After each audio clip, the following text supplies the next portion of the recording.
Hey, I'm Mike O'Dowd with USCCA, and I'm here today at the Range Los Angeles. And I'm here with my good friend Sean Arley of Arley Arms, and we're going to be talking about triggers.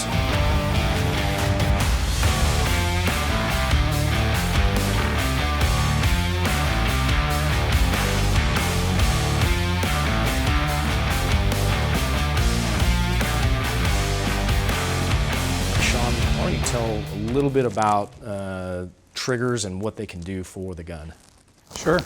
So we're going to be using aftermarket triggers as well as testing the factory trigger. Triggers can adjust everything from over travel, pre-travel, the weight of the trigger, the reset, the actual smoothness of the trigger, and the weight of the internal parts. So some cases that's good, some cases that's bad. Everything I always hear about triggers is the weight. Everyone's like, oh, I put a 1 pound trigger, I put a 2 pound trigger, a ½ pound trigger. Is that important? And is that the only thing that's important? Yeah, so common misconception is Glock boxes come with trigger weights on the outside. They say 5½ pounds. People always talk about putting in a 3½ pound trigger. Most of the time they're referring to the actual connector itself. The actual trigger weight could be 8 pounds plus on a factory Glock. So a lot of these kits will bring down the trigger weight to an actual 3½ pounds or an actual 5½ pounds. Okay. Is there any kind of reliability issue with going lighter or heavier besides the user end? Is there anything that it affects the gun? The lighter the trigger, typically the lighter the springs are. So that means you have a lighter hit on your primers, which means it could go off sometimes and not go off others because the primer didn't ignite.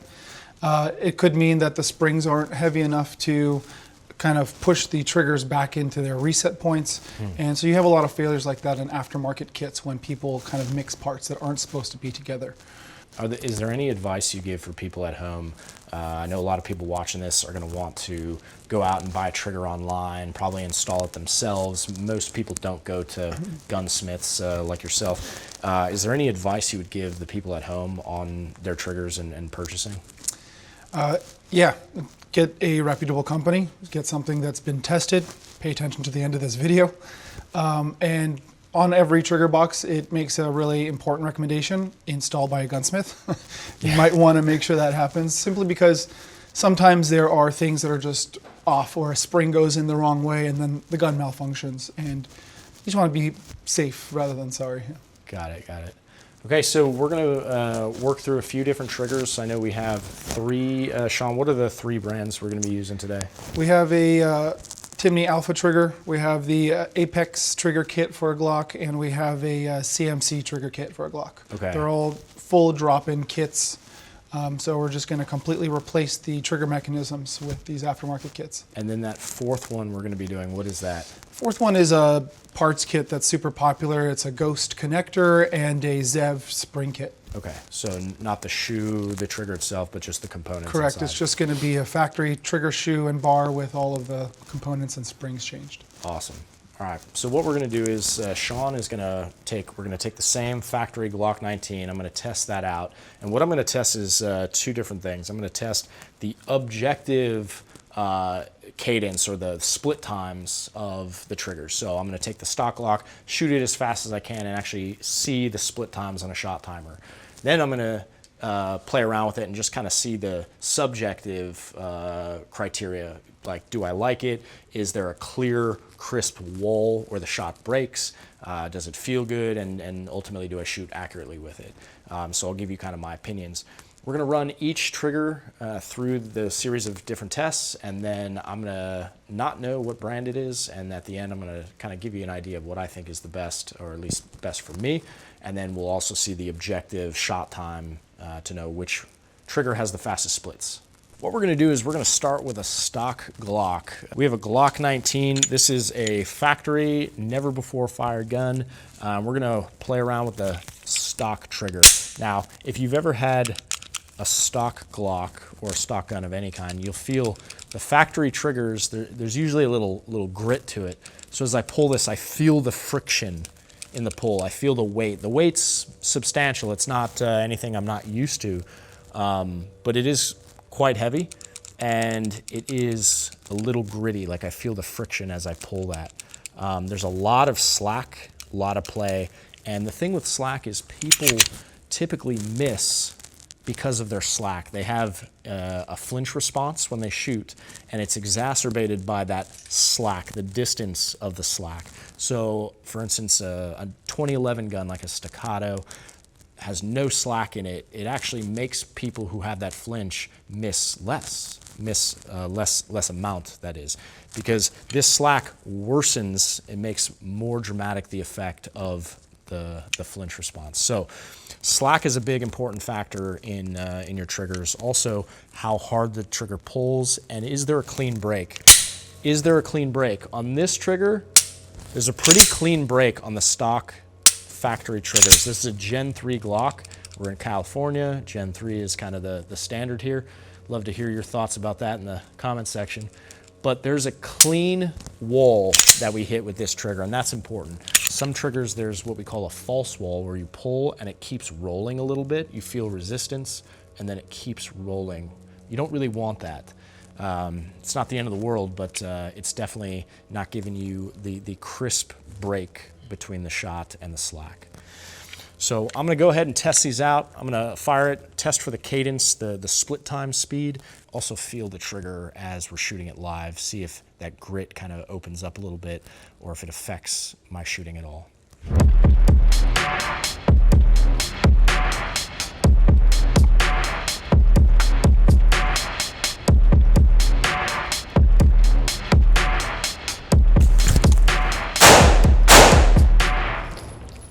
There's a nice clean break on that trigger.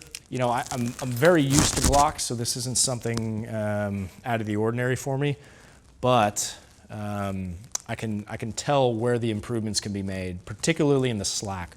A lot of our students will come and they're missing quite substantially, and then we'll switch them over to a different gun or a different trigger that has less slack, and magically they appear to be better, and they say, wow, this gun's so much better. Well, it's not the gun, it's learning of the slack. So no matter what trigger you buy, no matter what trigger you are using, just make sure you learn that trigger. Because if I switch from this to the next trigger, I'm gonna have to relearn it for a little bit, and there is a bit of a curve in learning your trigger.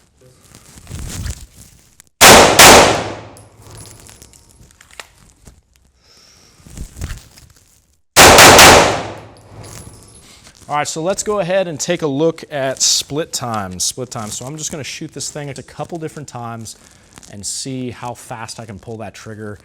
Remember, this timing is just gonna be based on my finger shooting. So I shoot at X with the baseline, and then I shoot at Y with the next trigger. Your finger may move faster or slower than mine, but we're just getting a baseline for which triggers actually operate and fire the fastest. Okay.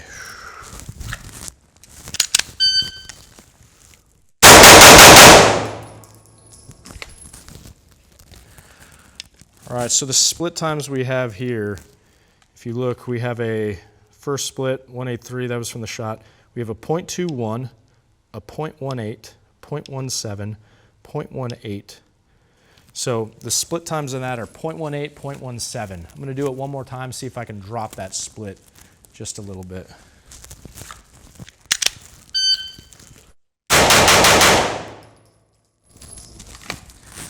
All right, so I feel like I'm kind of maxing out my speed on this trigger. First split was .2, 1.8, 1.6, 1.7. So I dropped it down just a little bit faster. 1.6 was the fastest I got on there, 0.16. But that 0.18, 0.16, that's kind of the speed that I'm able to rep this one. I don't know if I could go faster. Maybe I could, maybe I couldn't, but my comfortability and keeping reasonably accurate, I feel like the stock trigger, that's probably the fastest I'm gonna be going. We're gonna be installing the Ghost connector and then the Zev spring kit for this factory Glock trigger kit. It's the most basic version of a trigger install that we can do, and we're gonna see what kind of results we get from it. So in this kit, this is the only stuff that we're gonna be replacing. All the factory springs and parts here, and all the aftermarket springs and parts we're gonna be putting in.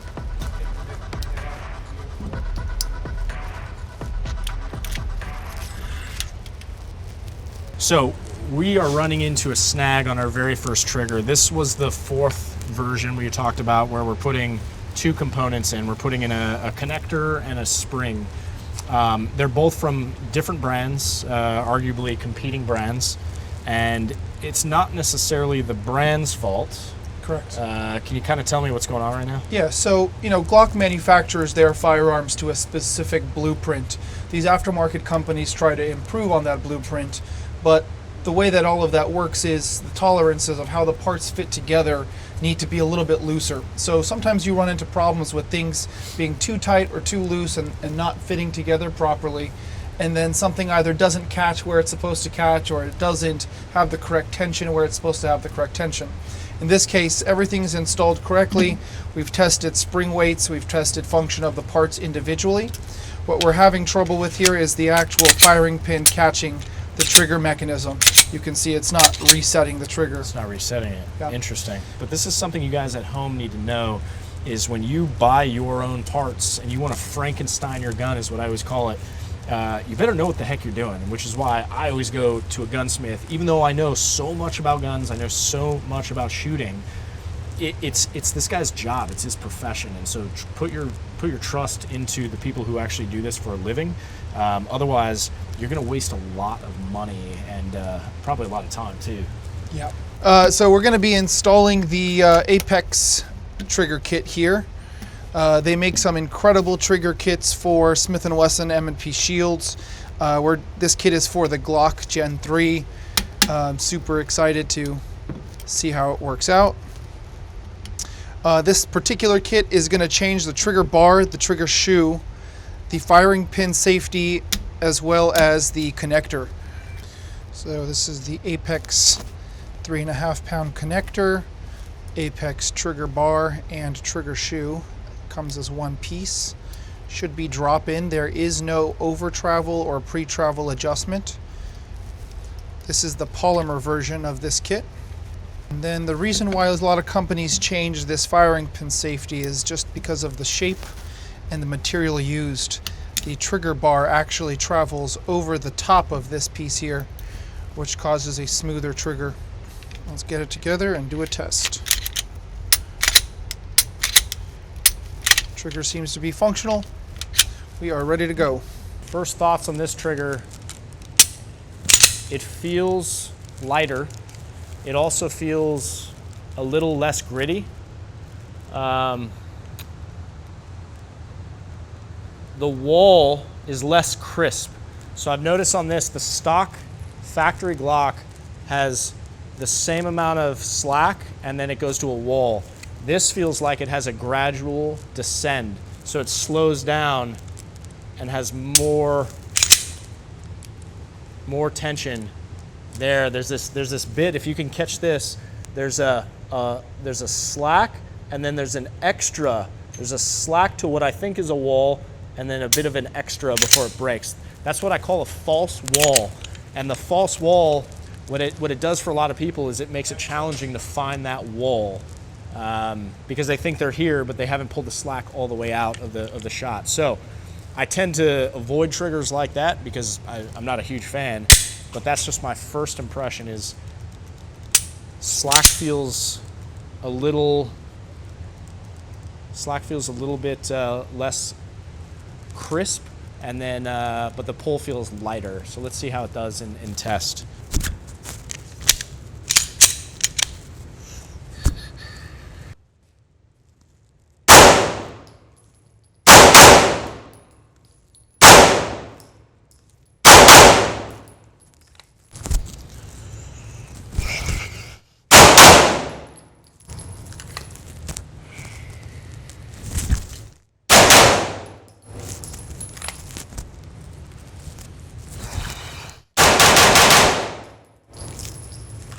It feels a bit faster.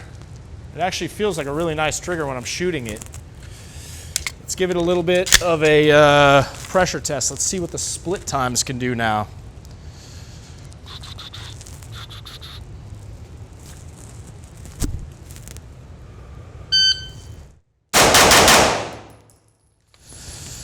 All right, first split times: 0.21, 0.16, 0.17. So already it's getting a little bit quicker. That didn't feel very good. Let me try it one more time.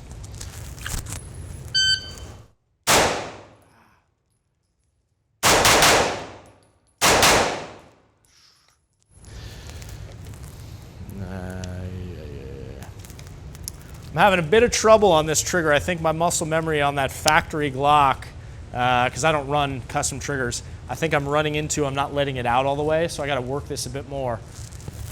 This is further proof when you get a new trigger, you really have to train it, because so much of the nuance of shooting relies in the trigger, and if you don't train it, you don't test it, it's a totally different gun.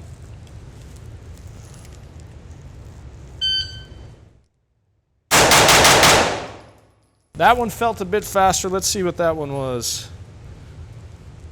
It was the same thing, 0.16, 0.18, 0.20. So we're getting about the same split times with this trigger. There's almost the same amount of slack as the factory trigger. The only difference that I'm noticing is there's less of a crisp wall, so there's kind of a false wall. And the trigger does feel just a tad lighter. So there's pros and cons in this trigger. My personal preference, I wouldn't carry this trigger in my gun. If I had a choice, I would just keep it stock, because to me, there's no improvements. To take one improvement but then give a positive, it just doesn't feel like the best sell for me. Let's find out what the next trigger does. So this kit is designed to just be dropped in just like that. In this kit, there's no parts on the slide that are going to be replaced. So the firing pin safety, the firing pin safety spring, the firing pin, none of those parts are going to actually be touched in this kit.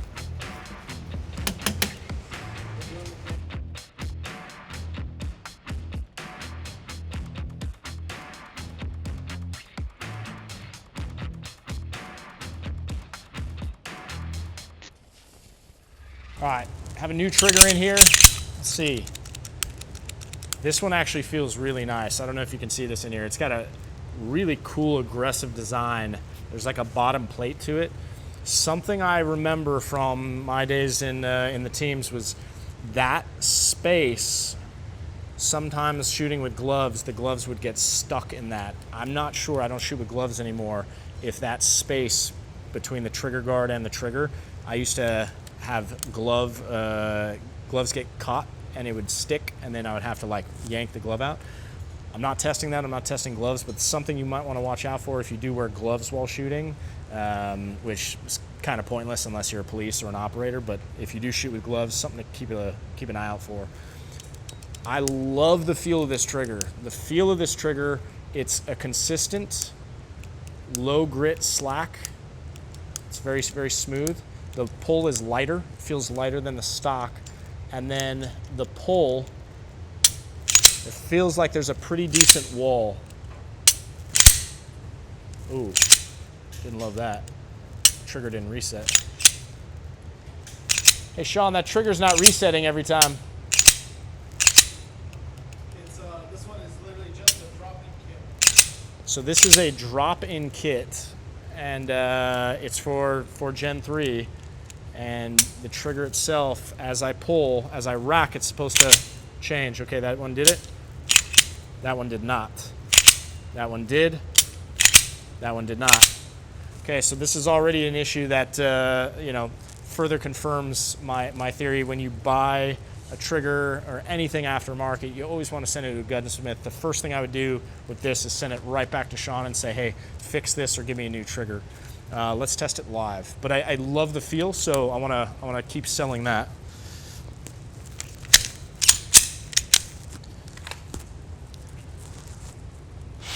Going hot?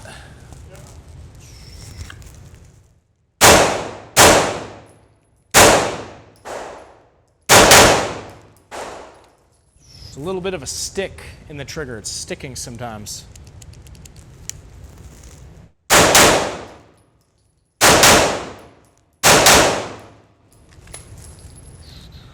Getting a lot of feedback, the trigger, if I pull it and I let go, it continues going out. It keeps moving out, so there's a little bit of a stick. It's sticking. I've never experienced that in a trigger before. I'm not sure if this is how it normally operates or how it's just operating right now, maybe because it's new. But it feels like it's still working some kinks out. Love the feel. Functionality is not quite passing the standard right now. So here's what I'm going to do. I'm going to test, see the split times of this trigger. It feels like it could be fast.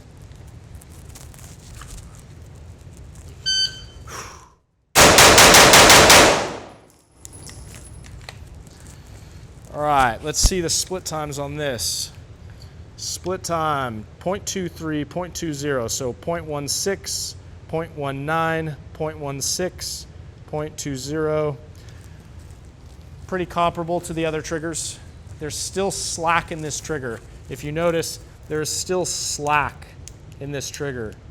The resetting of this trigger is slower than the other ones. There's a delay in it. I'm feeling like a little bit of friction. Not sure entirely what's going on right now with this, but the slack is almost the same. It's just a smoother and a smoother pull and a smoother wall, a crisper wall. Try one more.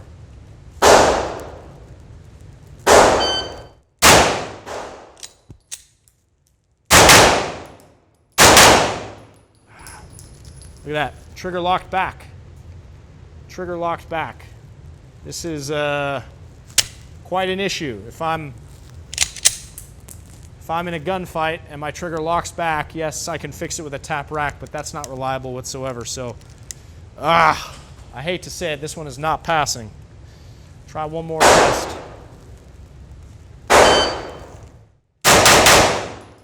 Nah, that wasn't it.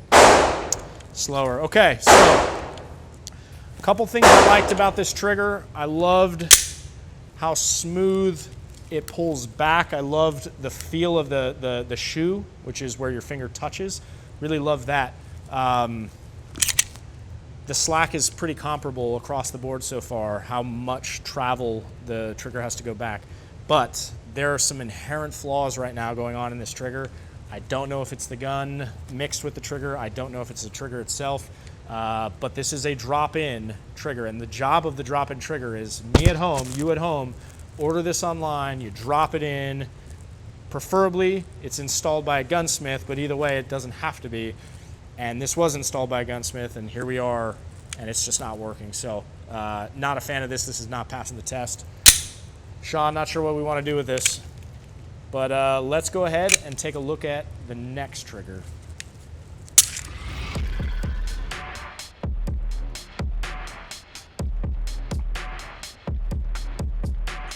All right, so I've got the fourth, well, really the third trigger that we're going to be using in here. This one is the gold. I don't know what the brand is, but I already like what I'm feeling. The slack itself is a shorter amount of slack, which is great because I already know that's less traveled I'm going to have to move my finger for.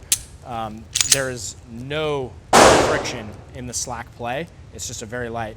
The pull, that's something that's very strange to me. The break doesn't feel delayed. It feels almost like if my finger is at the edge, there's something back here that's breaking. It's not breaking where my finger is, if that makes sense. It probably doesn't, but it feels completely different than any trigger I've used before. But I already like how smooth it moves. Let's see how it fires. Woo! That one went off way early. Much shorter stroke on that trigger, so it goes off much sooner than the other ones.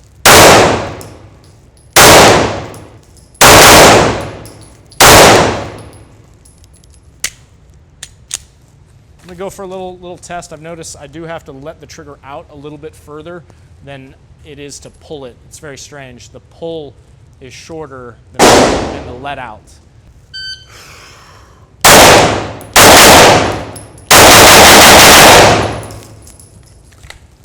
Felt fast.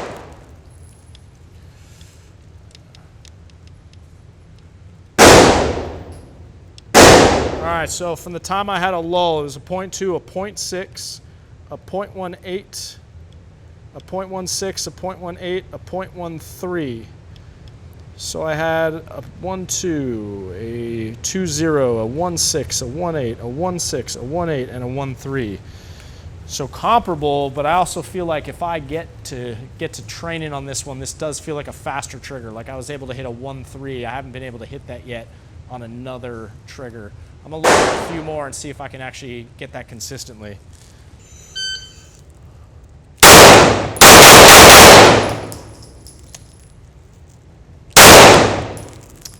Dude, something's going on with this.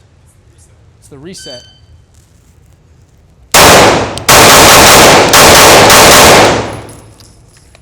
Is it because it's not letting out all the way? It doesn't have a strong reset, so you have to like physically take your hand all the way off. Yeah, all the way off. Yeah. Okay. All right. So I kind of confirmed this with Sean. Like something is lagging as I let off the trigger. I don't know what that is. I know that I'm firing, and then I go to fire again, and it's short stroking, but I'm letting my finger off, and what's happening is it's delaying. It's not pushing out as fast as, let's say, the stock Glock is. And so my finger's going off, and I have to almost like wait for it to get all the way off. So this is a very strange trigger in my opinion. The pull is great. The let out is not great. Something we gotta know is all of these triggers are drop-in. They're not built with the gun. So there's always gonna be slight modifications, slight defects. It's going to be just a little bit imperfect, and you're always going to want to take this to a gunsmith, and they're going to want to fit it into the gun, sand it down, do the voodoo magic that they're going to do to it anyway, but not one trigger thus far has been like the perfect fit for me and my gun. There's a lot of learning lessons that came out today from me. I know I always thought putting a better trigger in was going to help my shooting, it was going to help out my gun, but I've always been very strict. The guns I carry, the guns I train with are always stock triggers. The only exception, I do have a couple guns that Sean has built essentially from scratch. As a licensed gunsmith, he's the one doing everything, the whole, like every component, and he's matching it to the gun. Today was the first time ever I'd put in drop-in triggers on my gun, and I gotta say, there's not a single trigger that I actually liked. Sean, can you kind of like tell everyone watching this why that is? Yeah. So when we change all these springs, most of these companies are just lightening one spring or another, which is going to cause either the reset to not be as good or the wall to be, everybody's liking on how crisp that wall is different. The adjustment of the over travel, the adjustment of the pre-travel, it's going to be different for every single trigger and how each person likes them. Yeah, I was having trouble with. I liked the way the shoes felt, the way the trigger, the shoe of the trigger, the way it felt. One of them in particular was really good. That CMC brand, I think it was like a really nice feel. But then it was literally lagging to catch up after I'd pull it. There was a delay. Have you experienced that? Yeah, definitely. When we do our custom triggers and stuff, we usually put stronger springs rather than lighter springs and modify things in different ways to make sure that we have a good reset, a good crisp trigger pull, so that we can ensure as things get gritty and dirty and times get rough that it still functions under pressure. Most of these companies are, again, lightening their springs and their resets. So your firing pin spring is lighter, means your trigger reset is going to be a little bit lighter and lag. All right, so kind of lay it down which one was which. I can kind of see by the colors, but... Yeah. So they're in order here from first, second, third, last. We started with just the parts kits, moved on to Apex, which has an incredible reputation with Smith & Wessons, CMC, which has a great reputation with AR triggers, and Timney, which is a precision rifle brand. Yeah. I'll tell you what I liked about each one. The Apex overall, I think, performed the best. It had the best resets. It had a lot of slack. It felt very much like a stock trigger. So my knock on that was just that I don't know if I would spend extra money to get the nuanced features, because I wasn't seeing a really added bonus or benefit. But it did feel nice, and it did shoot well. It shot very consistently, which was great. The second was the CMC you were saying. The shoe was my absolute favorite. I think I would put that shoe on my gun regardless if I bought the connector or the full drop-in kit. That shoe felt really nice. Having that bottom piece, my finger felt very connected to the gun.